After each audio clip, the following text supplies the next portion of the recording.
La Guardia di Finanza di Agrigento sequestra disponibilità finanziarie e beni per circa 1.200.000 euro su disposizione del Tribunale di Sciacca a un imprenditore originario di Agrigento. Cordoglio a Favara per la morte di Patrizia Russo, uccisa dal marito. Stasera una veglia di preghiera, una fiaccolata in sua memoria alla chiesa Badiola in via San Girolamo. Una giornata dedicata a Calogero Marrone a Favara, per l'occasione intitolata anche una piazza. L'Ordine degli Architetti di Agrigento interviene sull'erosione costiera nel nostro litorale. Il Comune pulisce le caditoie sul viadotto Morandi per la sicurezza stradale. A Fontanelle è inaugurato un murales. Al via domani la stagione teatrale 24-25 con Caino e Abele di Toni Cucchiara. Presentata la nuova stagione concertistica in collaborazione con il Liceo Musicale Toscanini di Ribera. Anticipo della 7ª giornata di campionato di Serie D Girone I per l'Acragas, sabato contro il Sant'Agata Militello, una panoramica dei gironi minori di calcio.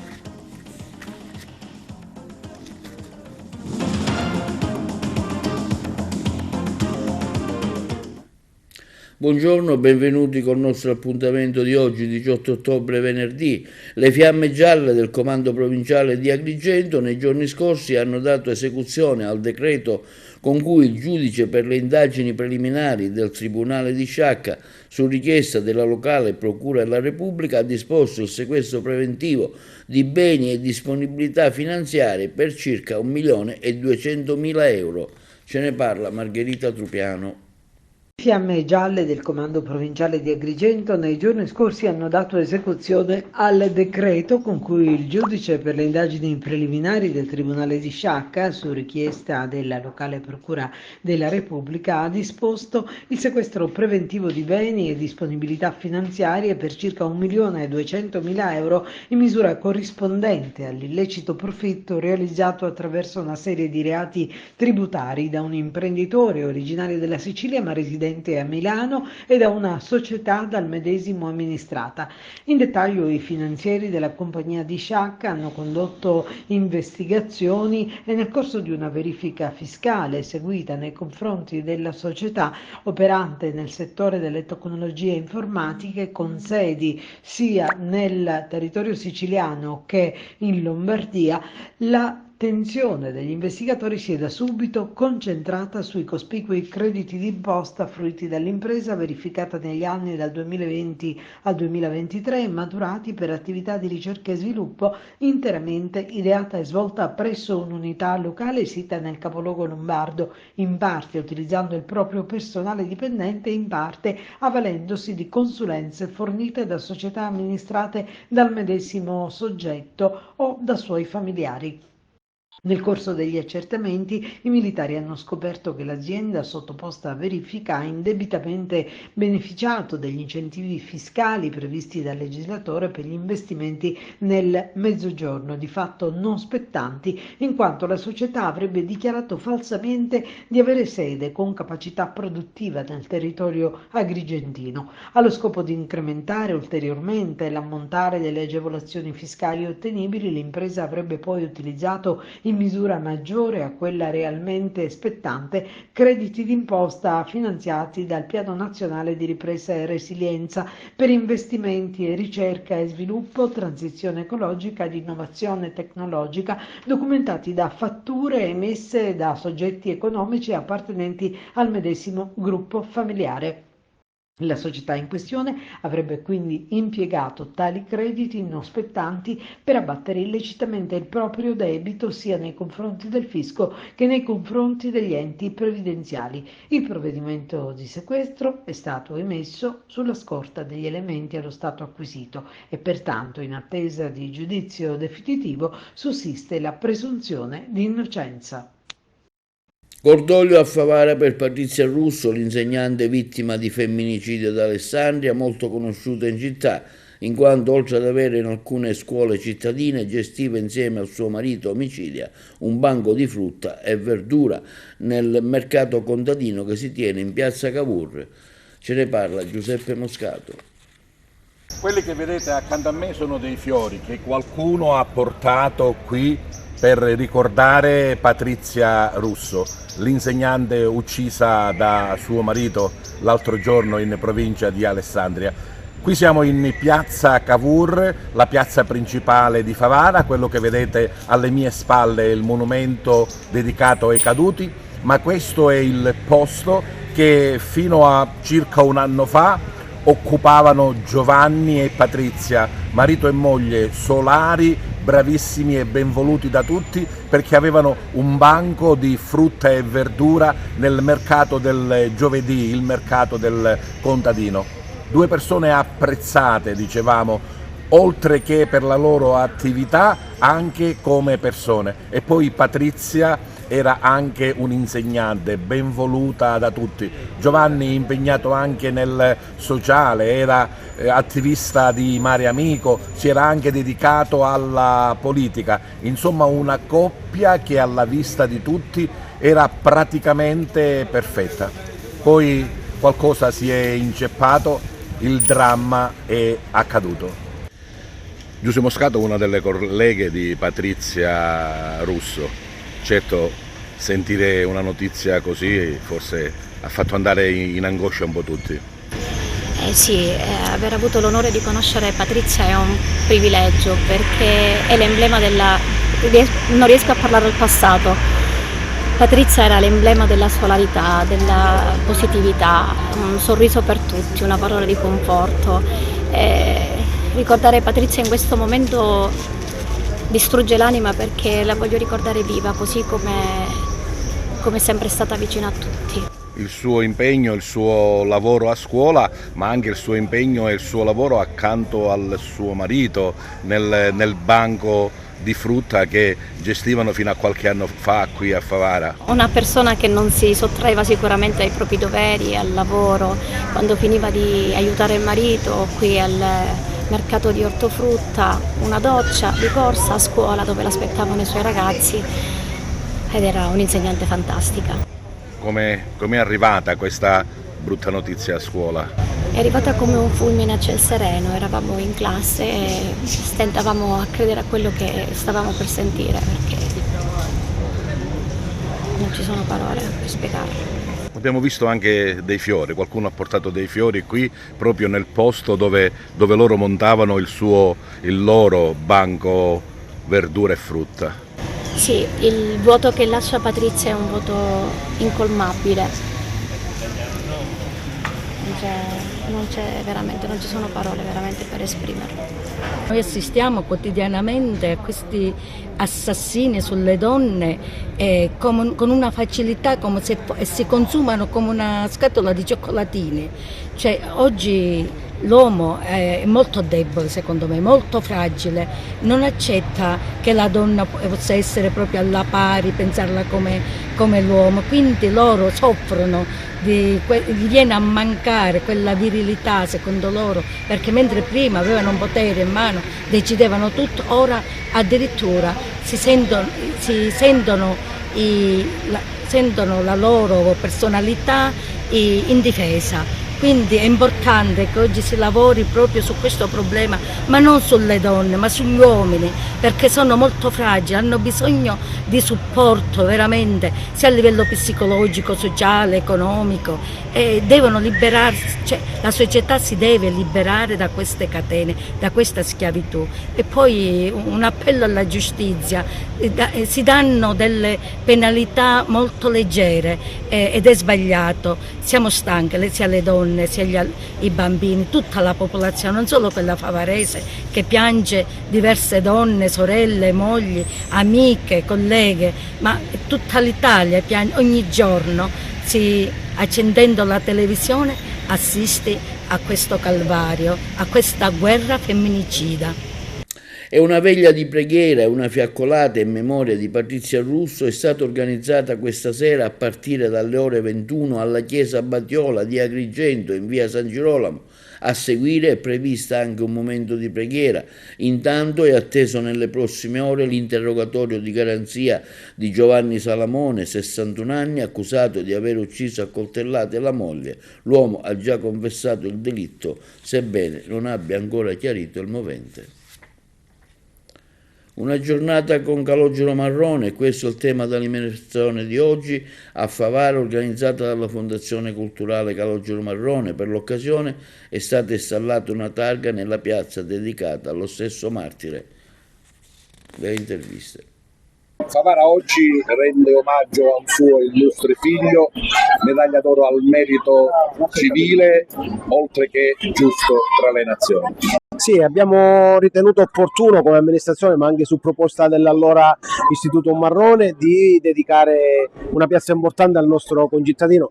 Lo scopo alla fine del comune e della fondazione è quello proprio di far conoscere questa figura e, come dicevo poco fa, rendere qualsiasi cittadino che abita su questa piazza orgoglioso di abitare in piazza Calogero Marrone. Giusto tra le nazioni, medaglia d'oro a valor civile, partigiano, una figura che tutto il mondo apprezza, che a Varese ha dedicate vie, murales, nomi sulle parti più importanti della città. Favara non poteva che rispondere in questo modo, quindi stamattina inaugureremo ufficialmente questa piazza e poi continueremo con la nostra opera per far conoscere questa figura in tutta la Sicilia, ma soprattutto a noi favaresi. E proprio per questo nasce la Fondazione Calogero Marrone. Nasce proprio con questo scopo, quello di poter veicolare il nome, ma soprattutto per parlare di alcuni temi che oggi i ragazzi tendono a dimenticare: la Shoah, la lotta di liberazione, il sacrificio dei partigiani, perché, ripeto, non dobbiamo dimenticare che Marrone è stato innanzitutto un partigiano.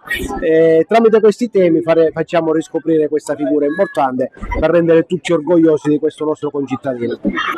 Favara e Varese gemellate nel nome di Calogero Marrone, doppio orgoglio per te che sei nativo di Favara ma anche consigliere comunale a Varese. Grande emozione per me da cittadino nativo di Favara, molto legato alla mia terra. Ho ripercorso la stessa strada di Calogero Marrone, andato via da Favara per lavoro. Calogero Marrone è stato un eroe nella città di Varese. Calogero Marrone ha dato la sua vita per salvare tanti ebrei dal nazifascismo. Varese e Favara si uniscono nel nome di Calogero Marrone. Si è lavorato, si è arrivato all'iter, alla conclusione dell'iter del gemellaggio tra Favara e Varese. Tante manifestazioni sono state fatte su Varese, l'intitolazione di una strada, murales da parte degli studenti di una scuola di Varese. Favara oggi riconosce Calogero Marrone con l'intitolazione di una piazza, di una grande piazza di Favara. L'Ampi sicuramente orgogliosa di una piazza e di un monumento dedicato a Calogero Marrone. Anche lui partigiano, anche lui eroe, anche lui giusto tra le nazioni. Assolutamente sì, noi siamo orgogliosi di Calogero Marrone, ma io un ringraziamento particolare lo voglio rivolgere ai due autori che hanno scoperto Calogero Marrone, che sono Giannantoni e Paolucci. Giannantoni ha scoperto per caso nelle sue ricerche, essendo uno storico, la storia di Calogero Marrone, ne ha fatto un libro, l'ha fatto con i documenti, ovviamente ha fatto istanza per essere giusto fra le nazioni, è diventato giusto fra le nazioni e purtroppo Calogero Marrone ha dovuto dare la vita per la nostra libertà e la nostra democrazia. Un grazie a Calogero Marrone da parte di tutti i liberi cittadini. Sull'erosione costiera nell'Agrigentino interviene oggi l'Ordine degli Architetti. Il presidente Lamendola afferma necessaria una revisione globale del sistema di protezione delle coste fondata su approfonditi studi meteomarini. Il servizio. Sulla erosione costiera nell'Agrigentino interviene oggi l'Ordine degli Architetti. con un comunicato del presidente Lamendola che afferma come sia necessaria una revisione globale del sistema di protezione delle coste fondata su approfonditi studi meteomarini, impedire lo scarico a mare delle acque reflue non depurate, la pesca a strascico, rigenerare le praterie sommerse di Posidonia oceanica, rivedere il sistema di pennelli e barriere frangiflutti a protezione delle coste, alla luce di approfonditi studi meteomarini. E questa è la ricetta proposta dagli architetti di Agrigento per arginare il fenomeno dell'erosione che interessa la costa agrigentina, che va da Portopalo di Menfi fino a Licata per una lunghezza complessiva di oltre 140 km. Lunghi tratti di questo magnifico litorale sono purtroppo sottoposti a fenomeni di erosione, alimentati soprattutto dalle correnti marini di ponente, così come di Libeccio e di Scirocco. La causa dell'erosione, afferma il presidente dell'Ordine degli Architetti Rino Lamendola, è da attribuire alle attività antropiche non sempre realizzate a seguito di approfonditi studi meteomarini nel rispetto delle regole più elementari per scongiurare l'inquinamento del mare. Ad esempio, le infrastrutture portuali del litorale agrigentino riducono notevolmente la deriva litoranea da ovest verso est, escludendo ampi tratti di una ridistribuzione naturale di materiali detritici elaborati dal mare. Inoltre le spiagge, continua Lamendola, anche quelle protette dalle correnti principali di ponente con pennelle e barriere frangiflutti, rimangono spesso esposte alle onde prodotte dai venti di Scirocco e di Libeccio che, pur spirando con minore frequenza e intensità, determinano una continua erosione della costa, non potendo rimuovere di certo le tante opere antropiche che hanno determinato nel tempo l'attuale quadro erosivo. Continua Lamendola, le attività oggi praticabili sono di due tipi: interventi urgenti a breve termine consistenti nella realizzazione di scogliere di protezione dei tratti di spiaggia aggredite dall'erosione, indispensabili ma non risolutivi delle criticità alla radice. Le attività a medio termine supportate da studi meteomarini specialistici che possono essere sintetizzate, come già detto. Ci fa piacere, conclude il presidente degli architetti, registrare l'impegno del governo regionale al fine di intercettare le risorse necessarie all'adozione di interventi a breve e a medio termine che potranno alimentare le politiche sopra richiamate, sempre più indispensabili per arginare il fenomeno dell'erosione costiera che rischia seriamente e irrimediabilmente di compromettere la bellezza del nostro litorale. E l'assessore Gerlando Principato, attraverso una nota informativa, informa che sono stati avviati i lavori di pulizia per le caditoie e gli interventi straordinari sul viadotto Emera per la sicurezza stradale in servizio. In vista delle imminenti precipitazioni annuali proseguono gli interventi di pulizia delle caditoie previste dall'amministrazione comunale di Agrigento. Nei giorni scorsi è stato effettuato un intervento straordinario di pulizia lungo il viadotto Emera, nel tratto compreso tra il piazzale Rosselli e il viadotto stesso, e viceversa in direzione di Fontanelle. L'operazione è stata mirata all'eliminazione degli accumuli di acque dovuti al materiale che si è depositato nel tempo, che ha ostruito le caditoie, creando veri punti critici per la sicurezza della circolazione. L'intervento, realizzato sotto la supervisione del personale del Comune di Agrigento, ha comportato la rimozione di detriti, fogliame, materiali che avevano generato ristagni d'acqua, specialmente nei punti più vulnerabili del viadotto Emera, rappresentando un grave pericolo per gli automobilisti, in particolare durante le piogge. Il corretto deflusso delle acque meteoriche è stato ripristinato, contribuendo così a migliorare la sicurezza stradale.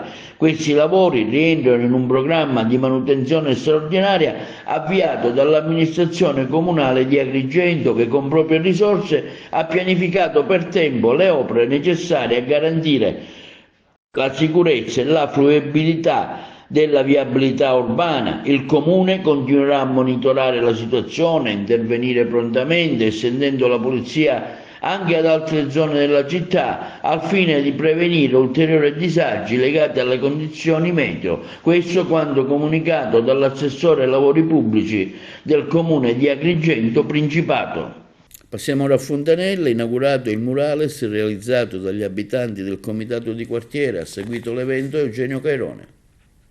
Un plauso va sicuramente al comitato di quartiere Fontanelle Insieme, se è stato possibile trasformare un muro degradato in un murales chiamato Verde Verticale, un'opera eseguita in via Alessio Di Giovanni con una abilità davvero eccellente dalla giovane artista Gabriella Fanara, anche lei abitante di Fontanelle.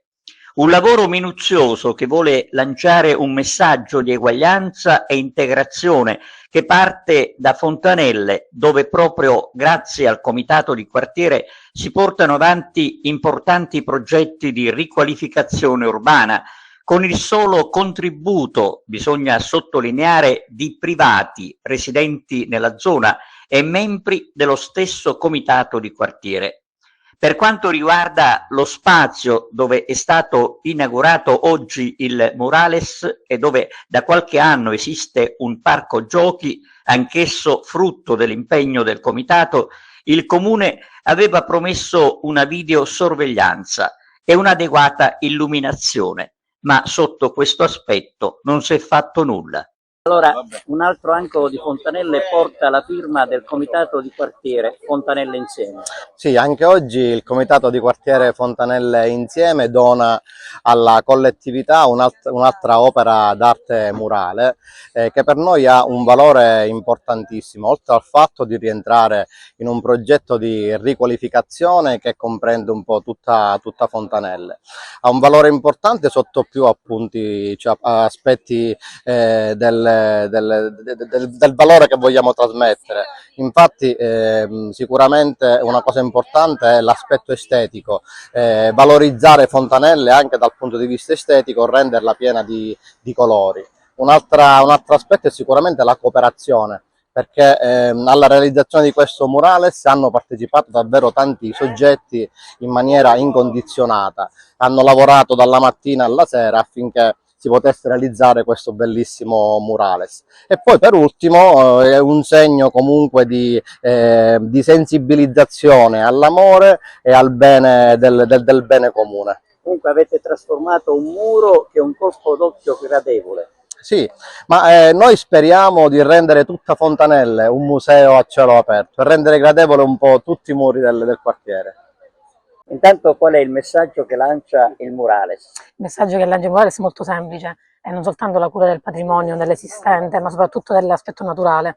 Infatti si propone in qualche modo di riportare sotto forma artistica quella che è l'aspetto della natura, cercare di conciliare non soltanto la parte murale, ma soprattutto inglobare l'aspetto degli alberi, dell'esistente, e quindi abbiamo in qualche modo provato, e spero che sia arrivata, questo messaggio, insomma, di cura non soltanto delle relazioni, considerando le figure umane inserite, ma soprattutto della parte ambientale, che è quella che un po' forse ci dimentichiamo ogni tanto. Dicevamo che un colpo d'occhio gradevole, cosa rappresenta?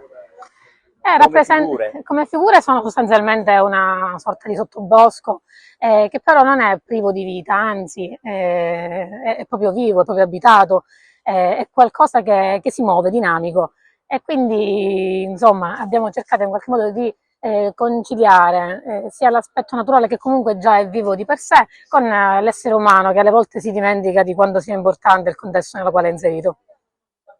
Finanziato una nuova mensa scolastica presso il comune di Montevago con i fondi del PNRR, del Ministero per l'Istruzione, per circa 200.000 euro. Ce ne parla Margherita Trupiano.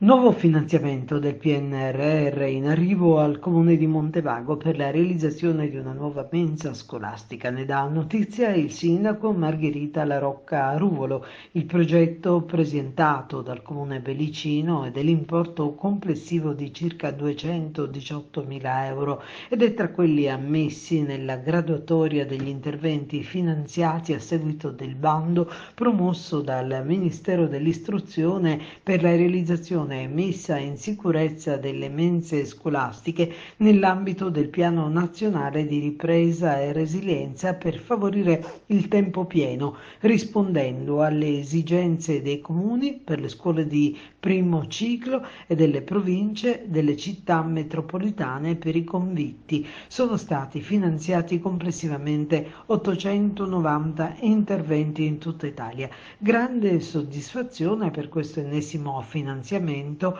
afferma il sindaco Margherita La Rocca Ruvolo, che ci consentirà di realizzare una nuova mensa scolastica all'interno dell'edificio appena ristrutturato della scuola dell'infanzia Biagio Marino. Un ringraziamento, dice il sindaco, va ai dirigenti, ai dipendenti comunali che anche stavolta, dando seguito agli atti di indirizzo dell'amministrazione, si sono fatti trovare pronti per partecipare al bando nei tempi previsti con un progetto di qualità e soprattutto di grande utilità sociale. Continuerà il nostro lavoro di progettazione, conclude La Rocca Ruvolo, per poter cogliere le opportunità di finanziamento per i piccoli comuni. E domani si inaugura la nuova stagione teatrale della Fondazione Teatro Pirandello con la commedia Caino Abele di Toni Cucchiara. E il Teatro sempre Pirandello di Agrigento ha presentato la nuova stagione concertistica realizzata in collaborazione con il Conservatorio Musicale Arturo Toscanini di Ribera e Servizio.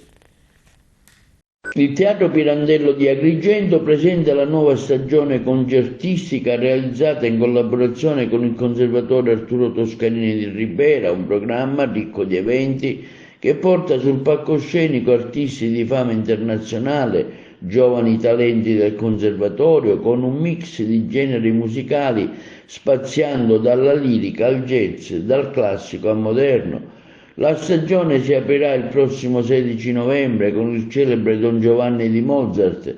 Il 14 dicembre l'ensemble del Dipartimento di Nuove Tecnologie e Linguaggi Musicali proporrà jazz con influenze mediterranee. Il 20 dicembre Daria Biancardi animerà il teatro con un suggestivo concerto di Natale. Intanto domani 19 ottobre, sabato, si aprirà la stagione teatrale della Fondazione Pirandello con la commedia Caino Abele di Toni Cucchiara, scrittura scenica e regia di Arele Vincenti. Lo spettacolo sarà replicato domenica pomeriggio dalle ore 17 in poi. Il Teatro Pirandello arricchisce sempre di più la propria offerta culturale e oggi lo fa presentando la stagione concertistica 2024 e 2025 che è stata ideata e condivisa col Conservatorio Toscanini di Ribera. Quindi due importanti e prestigiose istituzioni culturali, Teatro Pirandello da una parte, Conservatorio Toscanini dall'altra, che uniscono le proprie forze e che lo fanno già anche in virtù di un recente passato, perché sin dall'insediamento di questa governance è stato instaurato un rapporto di collaborazione con il Conservatorio Toscanini e alla luce del grande successo di critica e di pubblico che abbiamo riscontrato, pochi mesi addietro, come sapete, abbiamo stipulato una convenzione ben più corposa e articolata che prevede, tra le altre cose, appunto, l'organizzazione di una stagione concertistica. Questo è il modo in cui Teatro Pirandello e Conservatorio Toscanini si proiettano verso Agrigento Capitale della Cultura 2025 e 2025, un cartellone molto variegato anche qui, si va dalla lirica alla classica, al jazz, al pop. Si inizierà il sabato 16 novembre con il Don Giovanni di Mozart, dicembre sarà dedicato al jazz e al pop, ci sarà una serata in cui l'orchestra del Toscanini si esibirà insieme alla cantante pop jazz Daria Biancardi e poi nel 2025 ancora eventi di altissimo livello, altissimo profilo, penso al concerto insieme al grande pianista maestro Enrico Pieranunzi, un jazzista di fama internazionale. Avremo il piacere di vedere esibire al Teatro Pirandello l'Orchestra Sinfonica del Conservatorio Vincenzo Bellini di Catania. Insomma, tanta roba con cui queste due istituzioni culturali presentano questa offerta e fanno in modo che, sfruttando la coincidenza di Agrigento Capitale della Cultura, le eccellenze del nostro territorio, e non solo del territorio, possano godere di questa speciale vetrina. Linea alla regia per la pubblicità. Vediamo ora un video pubblicato sui social dai Carabinieri di Agrigento relativo alla giornata FAI, che ha visto come luogo scelto proprio la caserma provinciale della nostra città.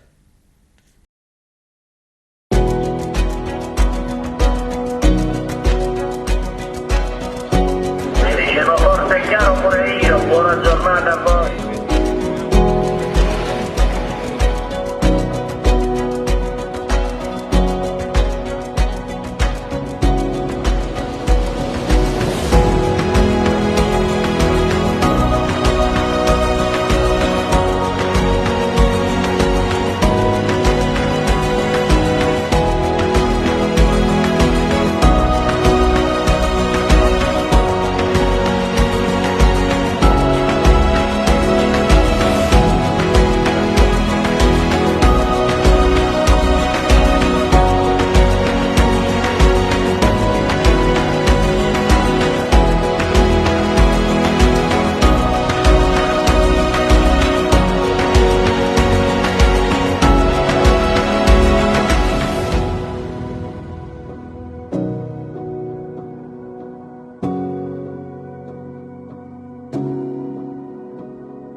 Cento parlamentari della Lega oggi a Palermo a sostegno di Matteo Salvini nel giorno dell'arringa dell'avvocato Giulia Bongiorno in difesa del vice premier al processo Open Arms.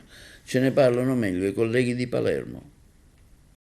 Perché in piazza? In piazza perché portiamo il nostro sostegno a Matteo Salvini, che è il nostro segretario federale, che ha difeso i confini nazionali, e per noi insomma è abbastanza assurdo che per questo motivo sia sotto processo.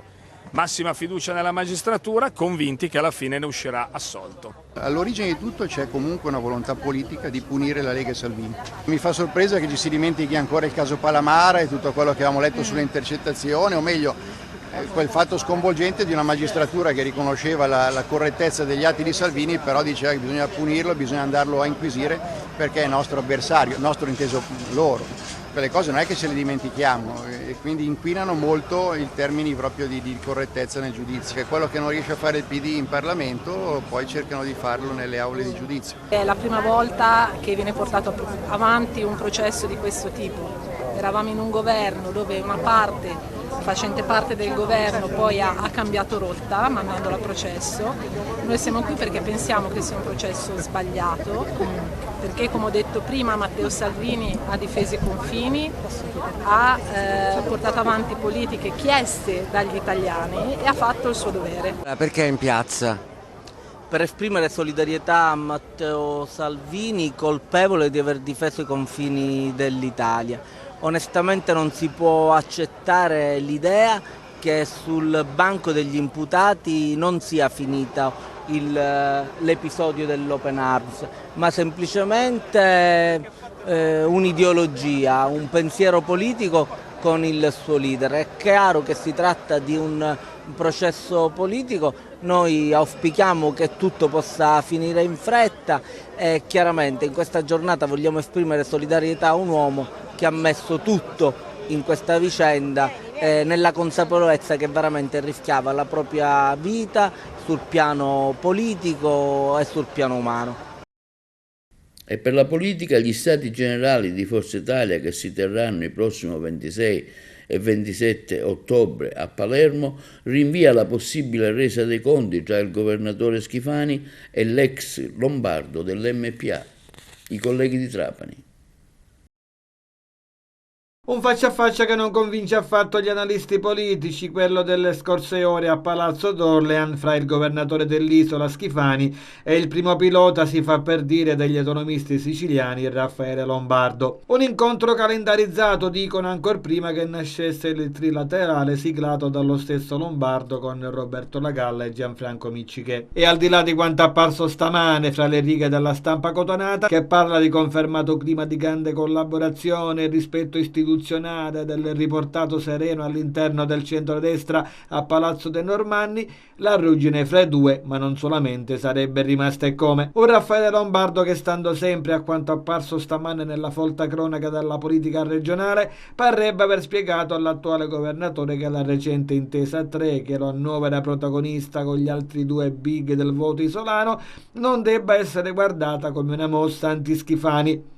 Nessun atto ostile nei suoi confronti, insomma. Ad onor di cronaca, l'ex presidente della provincia regionale di Catania è arrivato al faccia a faccia dopo quanto non gli sarebbe andato giù per niente nei mesi scorsi, ovvero come è stata gestita da Schifani la questione della partecipata regionale AST, azienda siciliana trasporti, l'altro argomento, ovvero inerente all'aeroporto di Catania, le recenti nomine dirigenziali nella sanità di Sicilia e la riforma che avrebbe riguardato gli enti locali. Temi che non sarebbero nemmeno stati accennati tra i due.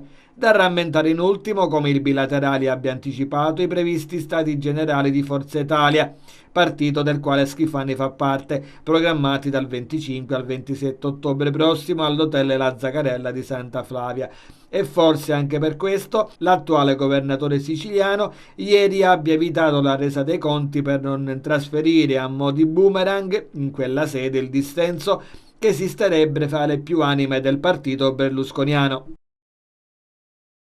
E per la cronaca vediamo ora un servizio sui fedelissimi di Matteo Messina Denaro, divieto di dimora in Sicilia per quelli che sono stati scarcerati. La redazione di Trapani.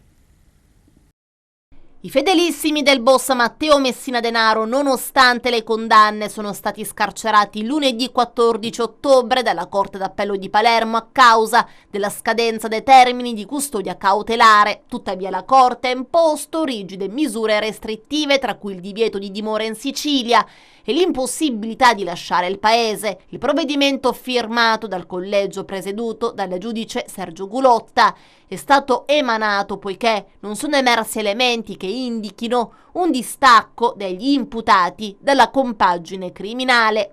Per questo motivo la Corte ha confermato la necessità di mantenere misure cautelari, sebbene non detentive. I destinatari del provvedimento sono 9: Nicola Cardo, Giuseppe Tilotta, Paolo Bongiorno, Calogero Guarino, Vincenzo Lacascia, Raffaele Urso, Andrea Valenti, Filippo Dell'Acqua e Antonino Triolo. Per loro, oltre al divieto di dimora in Sicilia e all'interdizione dall'espatrio, è stato imposto l'obbligo di restare nelle loro abitazioni dalle 20 alle 8 del mattino e di presentarsi quotidianamente presso la stazione dei Carabinieri per firmare. Unico escluso delle misure restrittive Angelo Greco, che ha completato interamente la sua pena. La detenzione di questi soggetti è legata alla cosiddetta operazione Anno Zero, un'inchiesta che ha smantellato una delle più rilevanti reti mafiose nel territorio siciliano. Le autorità, attraverso anni di intercettazioni e indagini, sono riuscite a scoprire come questi uomini fossero collegati direttamente al superboss Matteo Messina Denaro e come si scambiassero messaggi tramite i famigerati pizzini, i biglietti utilizzati per comunicare strategie ed ordini. Tra gli affiliati, alcuni di questi pizzini facevano riferimento al fatto che il boss, durante la sua latitanza, si fosse temporaneamente nascosto in Calabria. Uno degli episodi chiave risale al 2016, quando Nicola Cardo e Antonino Triolo furono intercettati mentre leggevano uno di questi pizzini, nel quale Messina Denaro confermava il suo ritorno dalla Calabria, evidenziando la necessità di mantenere il controllo del territorio e delle attività. Le recenti decisioni della Corte di Cassazione hanno aperto la strada alla scarcerazione di diversi soggetti coinvolti in questo contesto mafioso, una situazione che sta suscitando preoccupazioni per la sicurezza nella provincia trapanese. La scarcerazione di questi fedelissimi del superboss, oramai passato a miglior vita, è vista con apprensione dagli investigatori, in particolare per le possibili ripercussioni sul territorio e sul controllo diretto delle attività economiche e criminali che questi uomini gestivano in passato.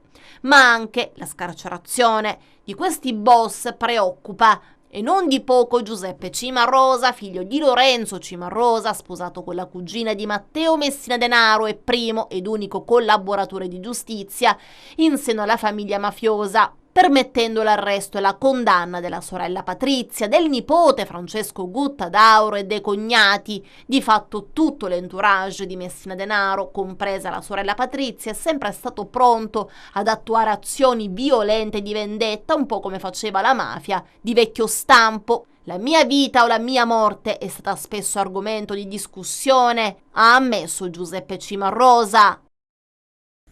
A Messina un'orbita oculare è stata ricostituita con una protesi su misura all'ospedale Martino. Il paziente recupera così una vista sicuramente migliore di quella che aveva. I colleghi di Messina.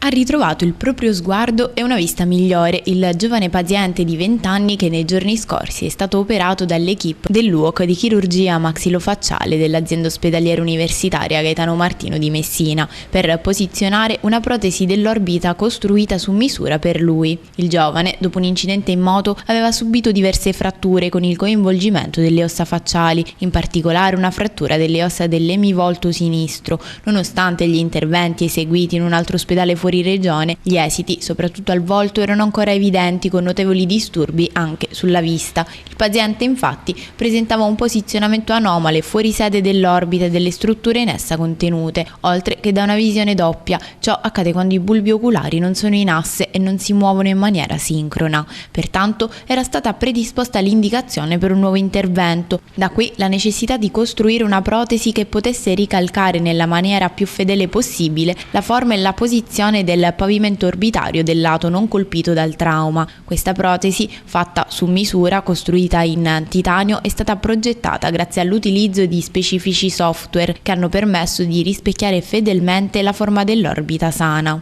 In sala operatoria è intervenuta l'equipe che ha rimosso le protesi posizionate in precedenza per sostituirle. Ciò ha permesso di riposizionare nel modo corretto il contenuto dell'orbita, riportando il volume ai livelli ottimali e anche il globo oculare in asse. Il paziente, tornato a casa da pochi giorni, sta bene e ha recuperato anche sul piano visivo ed estetico, un risultato soddisfacente in primis per il paziente ma anche per i medici che, con grande impegno, hanno sviluppato il progetto.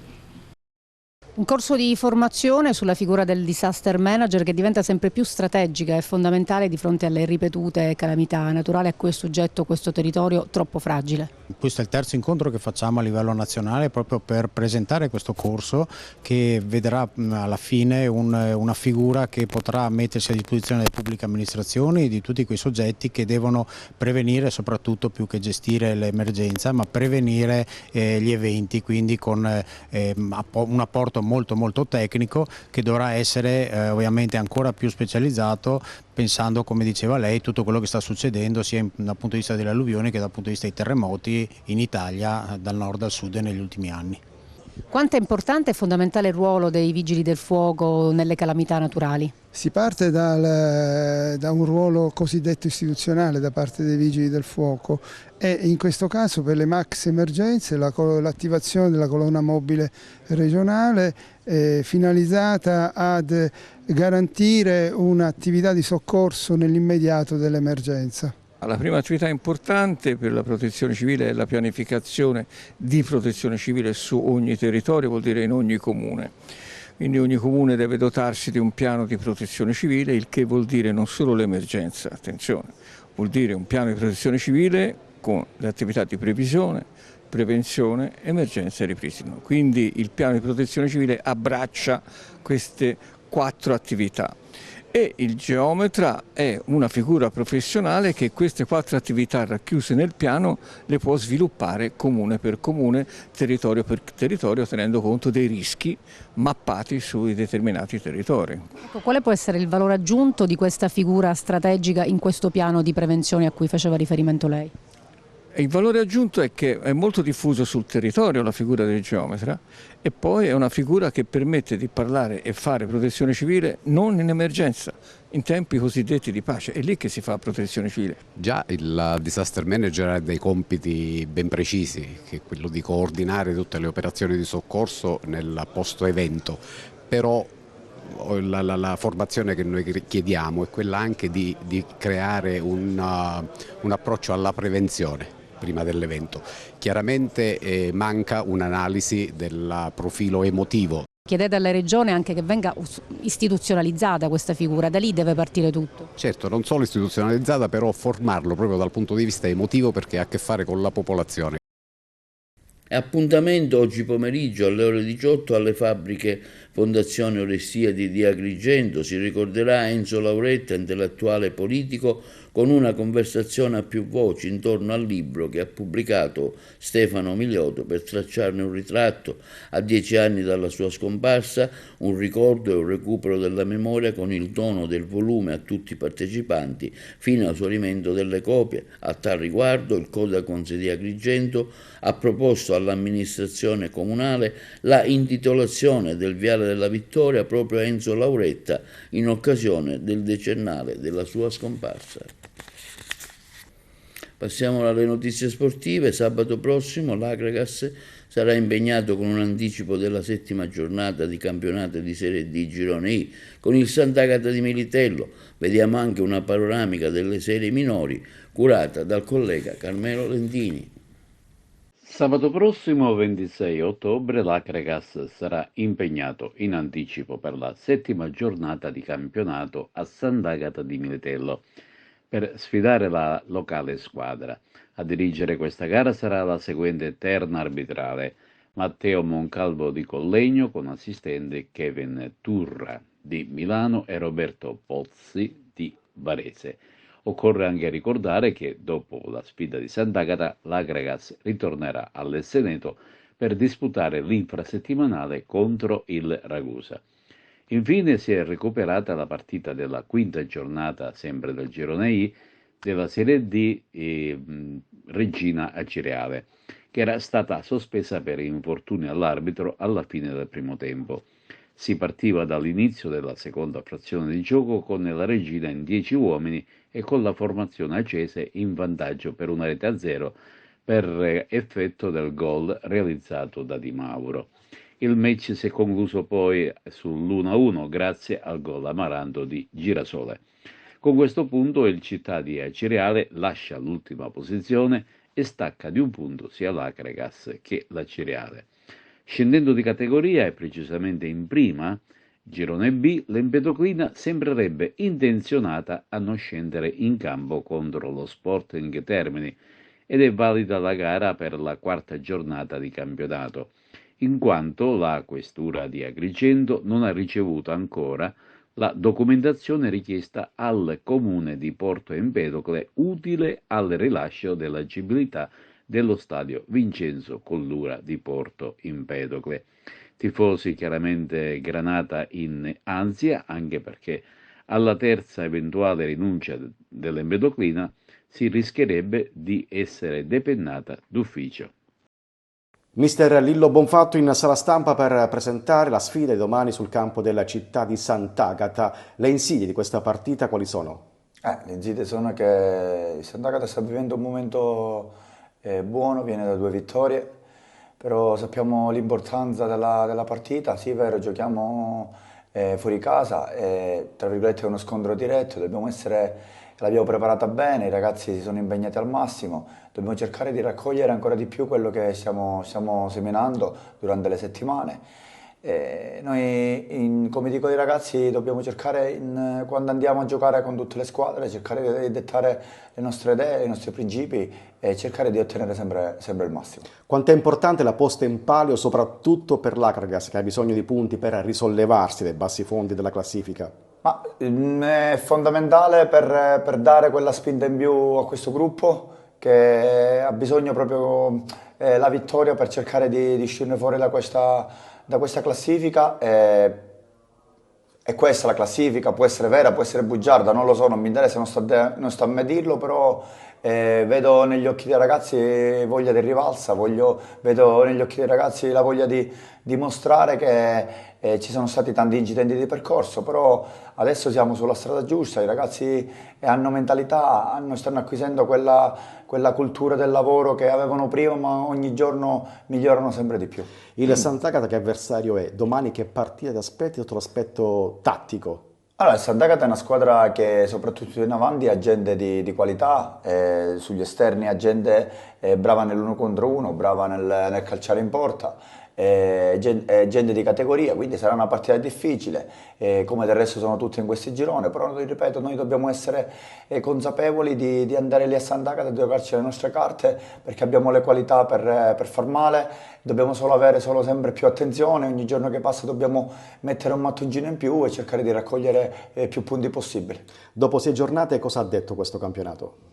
Che è molto equilibrato, come si sapeva, non ci sono partite scondate, diciamo che solo quelle 2 o 3 stanno cercando di allontanarsi, perché sono quelle che hanno ovviamente speso di più e quindi hanno gli obiettivi per raggiungere il traguardo finale, però diciamo che tutte le altre sono squadre forti e tutte le partite si devono giocare al massimo.